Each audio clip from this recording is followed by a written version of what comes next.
Vale, pois como dixo Esther, vou a contar un novo paquete de R que fixemos para implementar diferentes selectores do parámetro ventana no contexto da regresión cuantil lineal local. Pero vamos a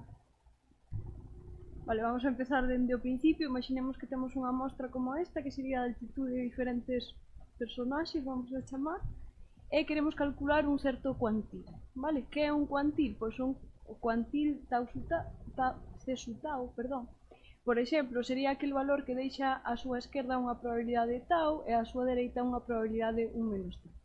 Como podemos calcular un cuantil dunha mostra, é dicir, un cuantil muestral con R? Pois coa función cuantal que está dentro do paquete base de R.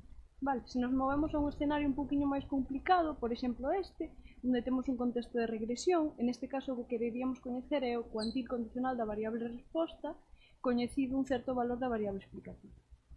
Vale, é dicir, teríamos un modelo lineal de esta forma, donde este parámetro beta o estimamos de tal maneira que faga mínima esta suma ponderada, donde esta función resultado é a coñecida función de pérdida cuantílica que xoga un papel análogo á función de mínimos cuadrados no contexto da regresión en media clásica.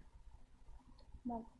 Entón, como podemos axustar con R un modelo de regresión cuantil? Pois coa función RQ disponible dentro da librería Quant. Vale.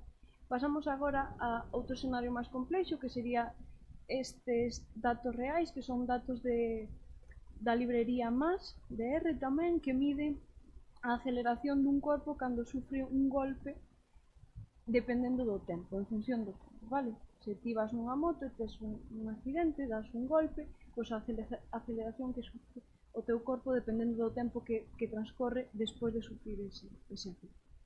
Entón, este modelo non se pode, esta situación real non se podería axustar con un modelo lineal, teríamos que pasar á estadística non paramétrica, onde supoñemos que a variable resposta se pode escribir como unha función da variable explicativa. Vale, onde esa función Q-tau hai diferentes metodoloxías para ver como se aborda o problema de estimación desta función, e unha delas é a regresión cuantil lineal local. Vale? Estimaríamos esa función Q-tau como argumento que fai mínimo en A esta suma aquí, donde esta ρ-tau é a función de pérdida cuantílica, igual que víamos no caso anterior. Esta función K é unha densidade que tradicionalmente se coñece como función kernel, e esta h de aquí é o clásico parámetro de suavización a ventana. Vale?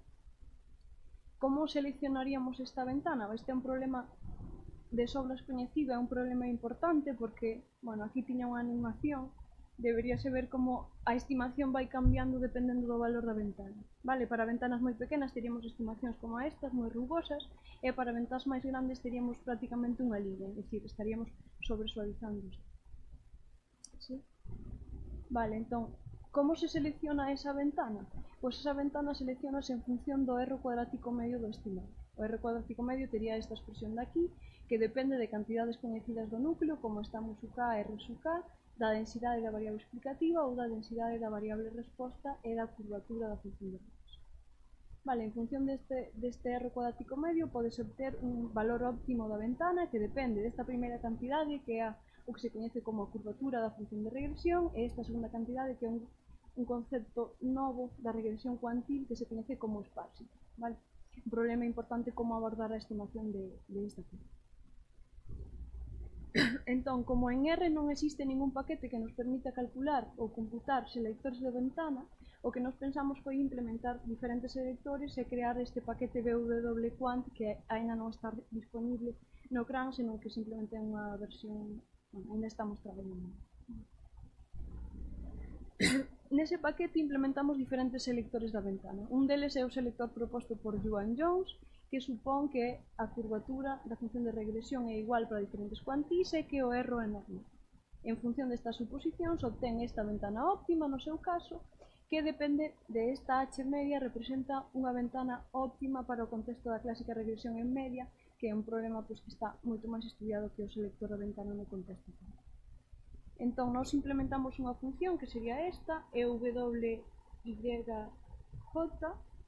que representaría o selector da ventana proposto por Yuan Jones, que lle teríamos que meter como argumentos a variable explicativa X, a variable resposta Y e o cuantil que quixéramos calcular en cada. Outro posible selector do parámetro de ventana é a clásica validación cruzada adaptada ao contexto cuantil, que sería ponderar os residuos por esta función resultado, e utilizar o clásico estimador Lipschitz-Banach, ou seja, deixar unha estimación fora e atopar así o argumento que faga mínimo en H esta sumación. Nós tamén implementamos unha función que sería BWCV, que tería como argumentos de entrada a variable explicativa, a variable resposta, unha rejilla na que evaluar os parámetros de ventana e o cuantil de interés no cal queremos calcular ese selector. E logo vou a contar moi por encima, porque non me dá tempo, os dous métodos de selección da ventana que nos propoñemos, que unha é, en primer lugar, unha regla do pulgar, que o procedimento a seguir moi por encima dito sería este. É dicir, temos unha mostra, dividimos a mostra en bloques e vamos a asumir que en cada bloque se pode considerar que os datos se axustan a un modelo cuantil polinómico de orden K. Entón, en función dese modelo polinómico, sacaríamos estimacións paramétricas das cantidades que antes mostraba, que son a curvatura e a integral das pares. Vale, obtendo así este selector de ventana. Con este selector tamén creamos unha nova función que é WRT, cuyos argumentos de entrada son análogos aos que xa mencionamos anteriormente.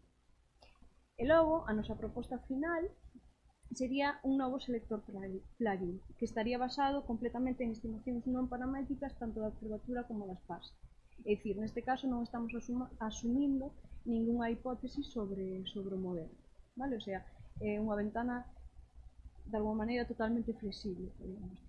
Esta sería a expresión da ventana óptima, dependendo a súa vez de outras ventanas piloto, que son estas tres. Vale? Con isto facemos unha nova función, que sería BWPI, que calcularía esta ventana.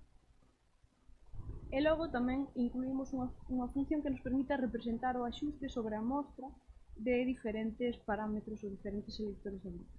Vale, por unha parte temos este vermello, que sería a ventana obtida para un cuantil 0,5,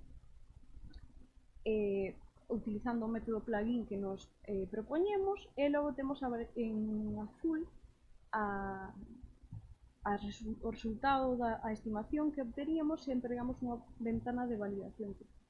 Vale, que vemos que é moito máis rigurosa que a obtida con método plugin. Isto estaríamos dicindo que con esa ventana de validación cruzada estamos considerando unha ventana moi pequena e, polo tanto, casi pasamos por todos os puntos da mostra, mentres que a ventana vermella, dicir, o noso selector plugin é moito máis suave e capta, aínda así, a forma. Isto é todo pola miña parte.